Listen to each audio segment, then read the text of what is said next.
back. My name's Erica and this is Books Carry Me Away. Today I'm here to talk to you about my March wrap up.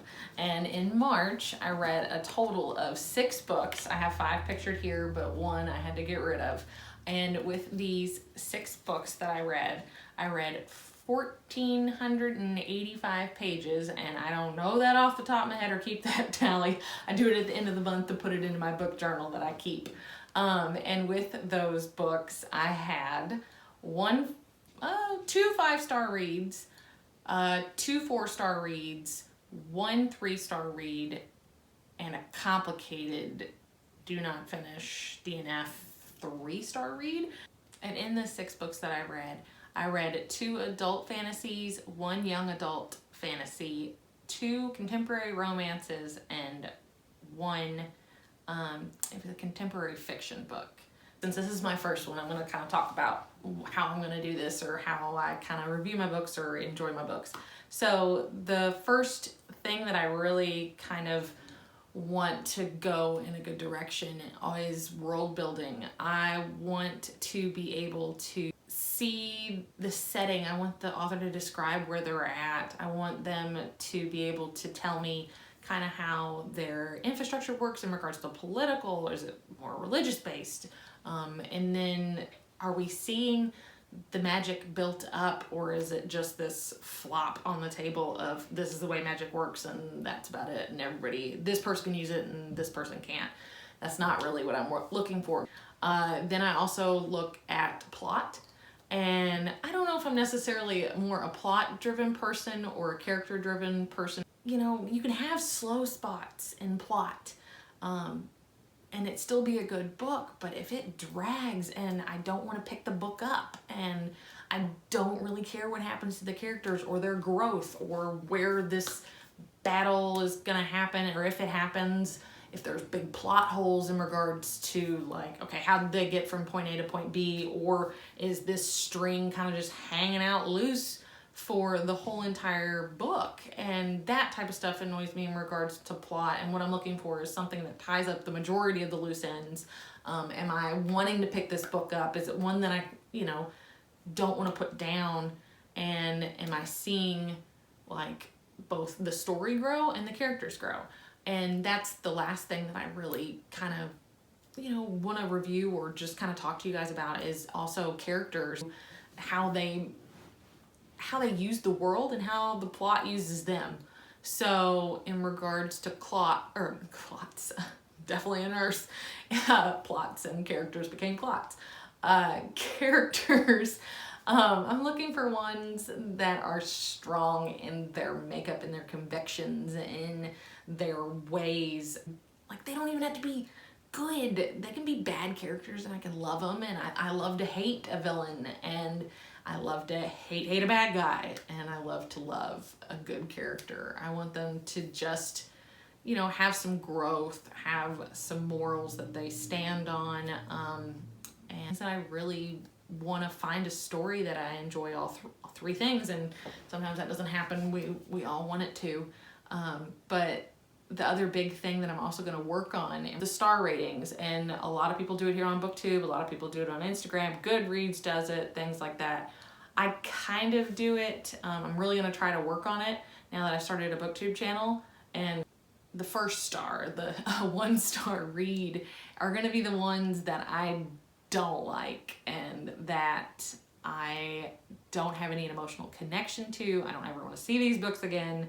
I can't believe I wasted my time reading them, and I can't DNF books. Majority of the time I can't DNF books. I know I said I had one this month, but there's a story.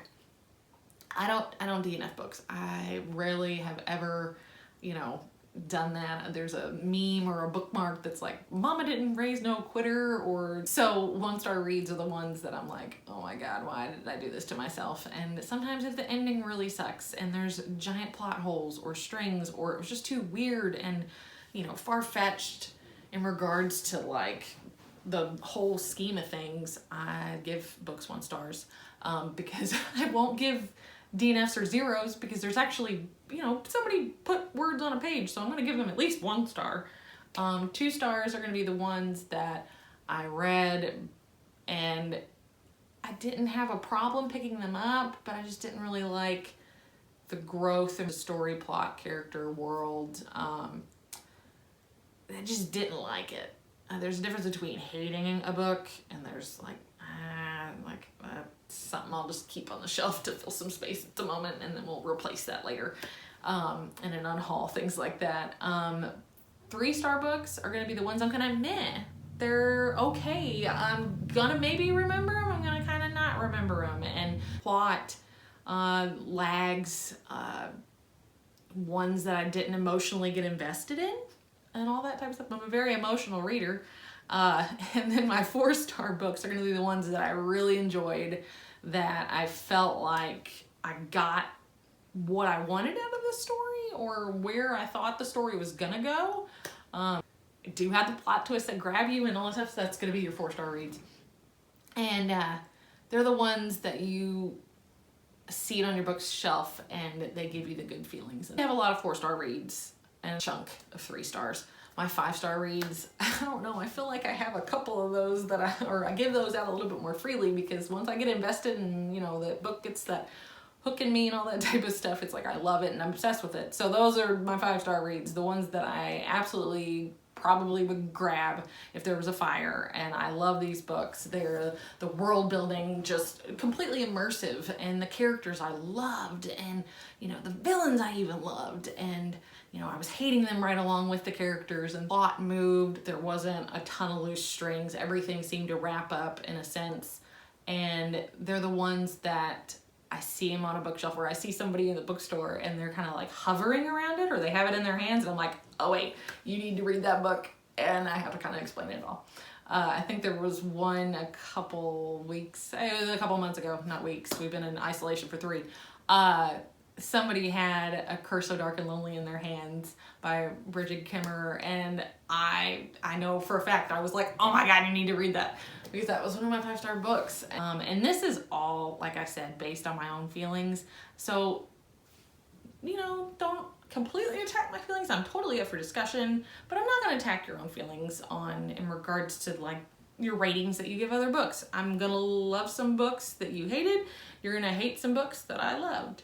So that's kind of where I'm going. So the first 2 books that I'm going to review this month are my 2 adult contemporary romances.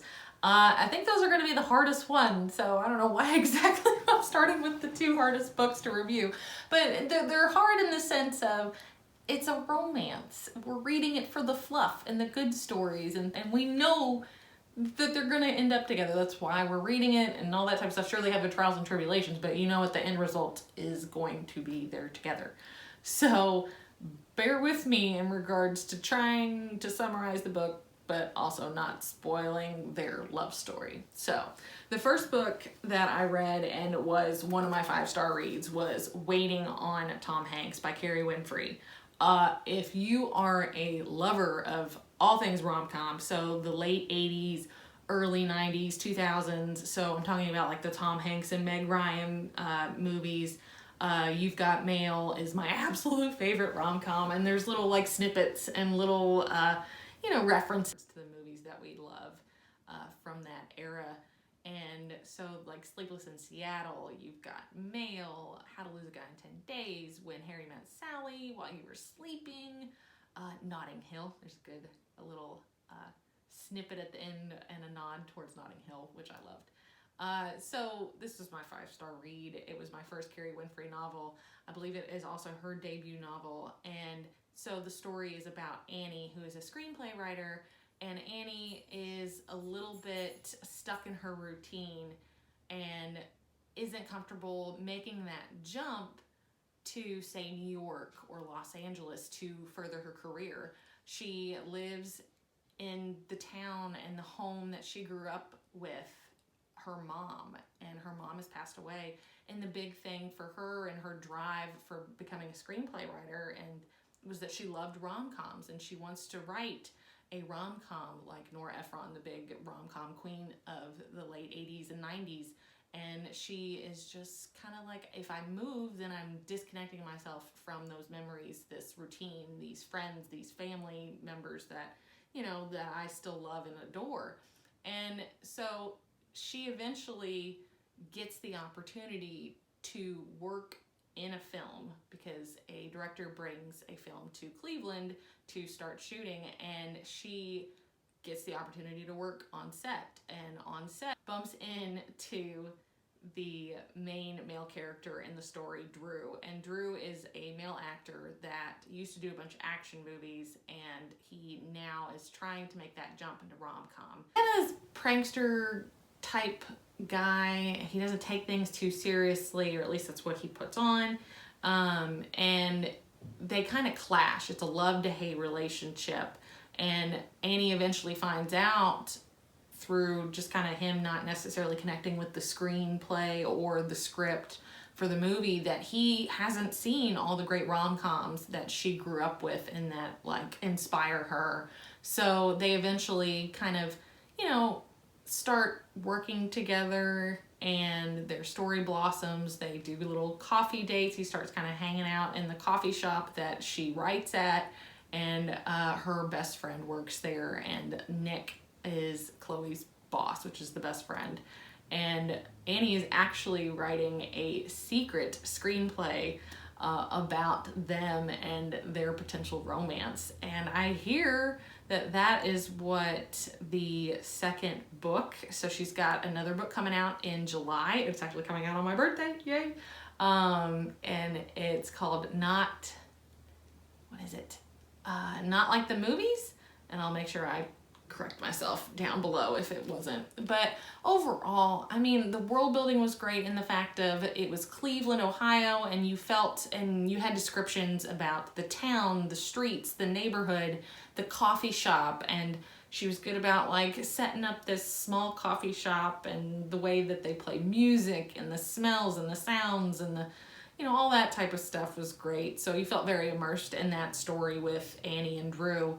And then the characters themselves had great kind of growth throughout the story. Drew was kind of like this cocky guy that eventually warms up to both the rom-com and Annie and wants more out of himself and out of his career. And then Annie, kind of the same way, wants more out of her career and things like that. And she kind of looks at her life and has to reevaluate what she wants versus what's comfortable. So, and the plot moved. I thought that was great. It was a one-stop sitting read for me. So this is my second 5-star read this month, and it's the Bromance Book Club, and it is about a Nashville baseball player named Gavin and his wife. And Gavin has just found out that Thea, his wife, has been faking it pretty much their entire marriage. And so he obviously takes a big ego kind of hit, and then also kind of an emotional hit major in regards to just like, has his whole relationship been a lie and all this other type of stuff. And they have 2 little girls and they're so sweet. But the book is really interesting, definitely different than any other contemporary that I followed. It follows a married couple and them kind of hitting a rough patch and how they need to fall back in love with each other and themselves, and kind of figure out what they both want in a relationship together and then also as individuals. And so Gavin is enlisted or kind of taken under the wing of the Nashville's like elite, his teammates, I think another friend. There is a Russian that is so funny. He's this comedic relief. But what they do is they go and they read these I think it's historical fiction romance novels, and sit and try and apply the things that they learn from these romance novels into real life. And so you get to see Gavin kind of using these books that he's reading. I think there's one book in particular, and he makes fun of the main character throughout the story, which is hilarious. But he tries to kind of incorporate different things into his marriage in regards to different, what he believes is techniques that he's learned from the books and these guys that he's been working with. And it does kind of work. And then you also get to see Thea grow, because she kind of gave up her career and her dreams and as an artist, and she gets to kind of explore those a little bit more. And you get to see them kind of work through things. There is a second book that did come out in March, and it follows Mac. And Mac was my least favorite character in the novel, and I don't know if that was like on purpose, and you know, we're gonna kind of work on growing towards liking him in the second book. So that's kind of why I hate that just I'm saying one character kind of, you know, did something to the book, but it was kind of like, okay, now I'm a little hesitant. So is this a 4 or 5-star read? I went ahead and put a 5-star because it was just really good in regards to the fact of, you know, it was something different. I've read a bunch of adult contemporary romances in the past year and a half, and I've never followed a married couple. So that was just refreshing, and great world building, great character development.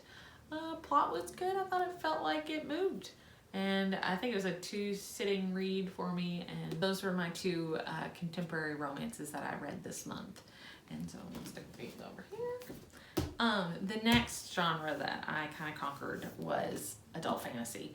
Like I said in my previous videos, is I'm trying to get into adult fantasy a little bit more. So this was my first Brandon Sanderson novel, and also his first novel.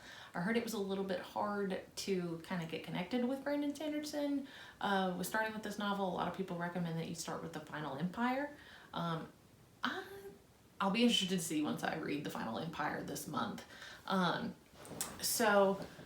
if this is his first debut novel, it was amazing. It had such great world building in regards to like the political system, plenty of political intrigue and kind of changing, and then also his use of religion, which I thought was really interesting. I don't think I've read anything super religious based the way this was before in fantasy.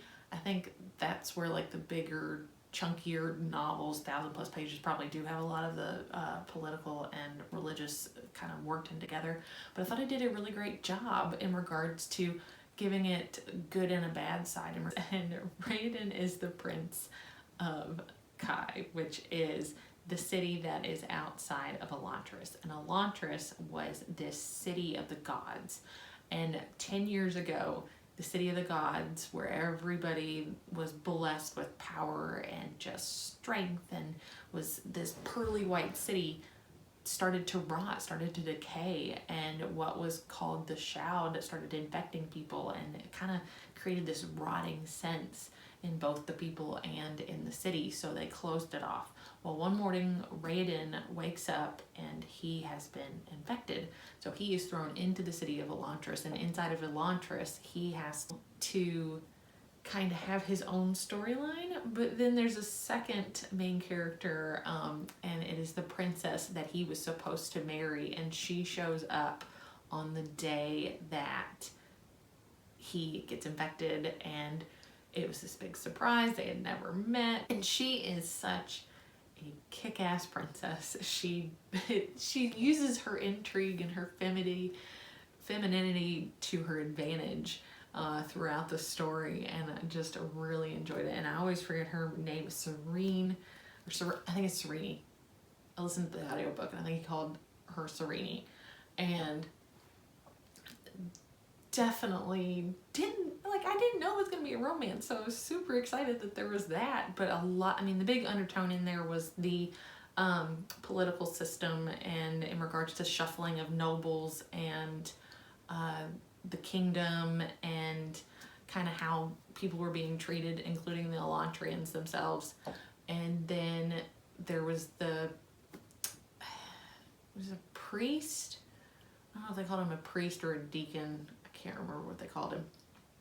But he was from a different country, and he had come in, and he was told that he was supposed to come in and convert everybody to this one specific religion, and there was like a certain amount of time that he had to have it done, or that kingdom's ruler was going to come in and kill that country or any resistance that they find.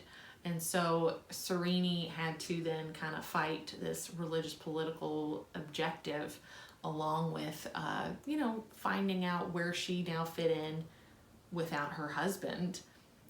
And eventually everybody kind of meets up, and the world and the story closed up really great. It tied back in even to the first couple chapters and the first couple times that you see characters. So I thought that was super intriguing. I'm really excited. If this is what I have to expect out of Brandon Sanderson. Definitely going to be a longtime fan. The second fantasy novel that I picked up this month was Come Tumbling Down, and it is the 5th book, I believe, in the Wayward Children series. I love this series. Shauna McGuire puts one out at least every year, at least for the past 5 years, and she's got another one coming out next year.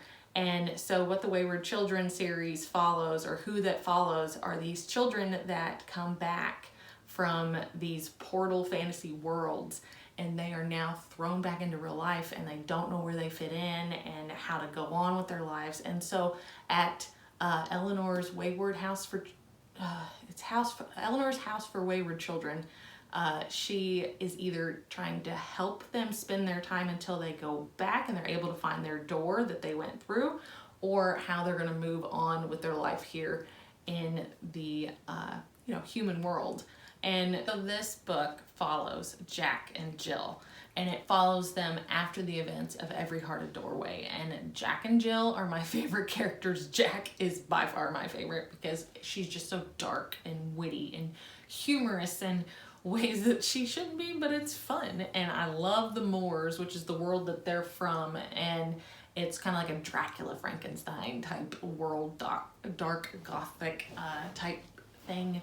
And I just love that she continues the story from both Down Among the Sticks and Bones, Every Heart a Doorway, and now we're kind of in this culmination. This is their culmination of their story, or as far as we know. Shauna McGuire is really great about bringing everybody back through those portals. And so you do get to see some other characters from Every Heart a Doorway. The thing that didn't make this a 5-star read for me, like In an Absent Dream, was that it, yet again, I mean, I just feel sometimes that these books, because they're so short, which, I mean, it's good too, is that you want it flushed out so much more. It could have been so much longer and it been more satisfying, and, for it to be the big showdown between Jack and Jill, they needed that extra 100 pages to just really kind of get at each other and, flush out their, storyline and development and things like that. I mean, I still liked the way it wrapped up, and I'm still going to continue the series because she's got another one coming out. I don't know if it's got any of the new characters. It sounds like something maybe prior. We'll find out. So, but I'm definitely ready to get back into the world whenever she wants to. I'll continue to read these as she continues to publish them. So my second to last book that I read this month was Strange the Dreamer by Laini Taylor, and I literally just finished this last night. So on March 31st, I was like, it's March 31st, I'm not filming my wrap up yet. So I was tweak that a little bit later in all my other wrap ups. But this was like a 3-4-star read for me. I had heard a lot about it on BookTube, Instagram, all that type of stuff. Everybody loved it. Maybe a little bit overhyped for me, and I don't know if the hype kind of also damaged the experience of the story because I was expecting so much out of it. This was my first Laini Taylor novel, first thing I've read of hers, and I had heard that she was very flowery, very descriptive, and man, does she know how to use synonyms, a thesaurus, the whole 9 yards in regards to like describing everything. But I loved the way that she described emotions and feelings and things like that. I know like there was one specifically I think was the way that a kiss starts something new in a person. It's not like before, it's a completely new thing and you're a new person, and it was just really moving. But it was the story itself, the plot let me down for the characters and also the world building. The characters and the world building were so strong in the beginning, and Laszlo was so interesting to follow. And then so the book is about Laszlo Strange, who is an orphan and is given the last name of Strange, and he is a librarian at a city, and at the city there is a man called Thyron Nero that is an alchemist, and he is kind of like this rival, or just kind of like this foe that Laszlo has kind of in the background. Well, eventually there is a guy Errol Fane that comes and is talking about this lost city of Weep, and Laszlo is obsessed with Weep. That has been his dream goal, is to get to Weep. And this Errol Fane guy is like, I'm here to pick these people to help me solve the mystery of Weep. So Laszlo gets involved, Thyron Nero gets involved, I can't ever say his name right. And you're just led to believe that there's gonna be this like clash, or there should have been something, and I didn't get it. I think there was so much more that she could have fleshed out with the story kind of halfway through, whenever I felt like it kind of went a completely different direction, because she presents so many extra side characters that I felt like it was the Disney movie Atlantis, and where Milo was Laszlo, and where there was, you know, the explosive expert, which was also in this story, and just different people. There was all these little like exploration group type deal, and you didn't see a whole lot of that. You got little pieces of it, but you didn't see any of that stuff kind of fleshed out. So I was kind of like, okay, we're missing something in the world building. She was great with these god spawn, which are these children that are half human and half god, and they have been kind of terrorizing their city without even knowing it. Sarai, who is tormenting their nightmares, and then there is Minya. She was kind of my favorite character in the book, and we did see a lot of her story, so I think that's why she was one of my favorite characters. She's the oldest god spawn, and she kind of was their protector, and she kind of wreaked the most havoc, and she reminded me a lot of I kept picturing Kirsten Dunst in Interview with a Vampire, her character, and I was like, ooh, okay. The book just took on a major like romance vibe that I wasn't necessarily expecting, built up with the first half of the book. You know, Laszlo and Sarai had this connection in Laszlo's dream, which was interesting to play out, and very descriptive, and you know, but I just thought I was getting somewhere else with it, and so that's where it's like a 3 and 4 star read, because I'm interested to see where it goes. The plot twist at the end definitely hooked me, and like I'm ready to pick up Muse and Nightmares and get going on that. But I just felt like, okay, I didn't love the plot. It just kind of fell flat. There was too many holes and strings type deal. The last book that I read in March, it was kind of midway through March that I read this book, and it was In 5 Years by Rebecca Searle. Super cute cover. It was a cover by, knew that I had the dinner list, and I was like, okay, so I was intrigued by that. I'll be intrigued by this. And picked it up one night. It's only 200 some odd pages, so it was like a one read sitting. I got halfway through the book, and there was a plot twist, which good on her. It was a great plot twist, but one that upset me. And with everything going on right now, I wasn't looking for a book that was going to upset me. And so the book is about a girl. She wants to be a big corporate lawyer, and she's interviewing for her dream job. She ends up getting the job. She ends up getting engaged that night. And then as she's celebrating at home with her new fiance that she's been with for a while, she accidentally falls asleep on the couch. And during this dream, she is met by another man in a different apartment with a different engagement wedding ring on. And she finds that she's likes this life a lot better, like grass is greener on the other side type deal.